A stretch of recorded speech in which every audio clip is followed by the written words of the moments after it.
CPM உட்பட 3 இடதுசாரி கட்சிகள் தேர்தல் பத்திரங்கள் மூலம் நன்கொடை பெறவில்லை என்று இந்திய தேர்தல் ஆணையம் வெளியிட்டுள்ள விவரங்கள் மூலம் தெரிய வந்துள்ளது.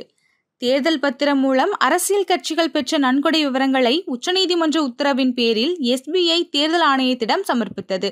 இவ்விவரங்கள் அனைத்தையும் தேர்தல் ஆணையம் அதன் இணையதள பக்கத்தில் வெளியிட்டுள்ளது. அதே சமயம் அரசியல் கட்சிகள் தேர்தல் ஆணையத்திற்கு அளித்த விவரங்களையும் தேர்தல் ஆணையம் வெளியிட்டுள்ளது.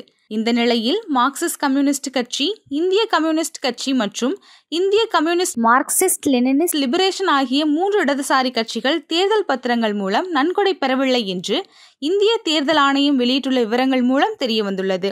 மார்க்சிஸ்ட் கம்யூனிஸ்ட் கட்சி தேர்தல் ஆணையத்திற்கு எழுதிய கடிதத்தில், தேர்தல் பத்திரம் திட்டம் தொடங்கப்பட்டதிலிருந்தே அதற்கு எதிராக நாங்கள் குரல் கொடுத்து வந்தது தேர்தல் ஆணையத்திற்கு தெரியும். தேர்தல் பத்திரங்கள் மூலம் எந்த நன்கொடையும் பெறக்கூடாது என்று முடிவு செய்து இந்த கொள்கை நிலைப்பாட்டிற்கு இணங்க தேர்தல் பத்திரங்கள் மூலம் மார்க்சிஸ்ட் கம்யூனிஸ்ட் கட்சி எந்த நன்கொடையும் பெறவில்லை.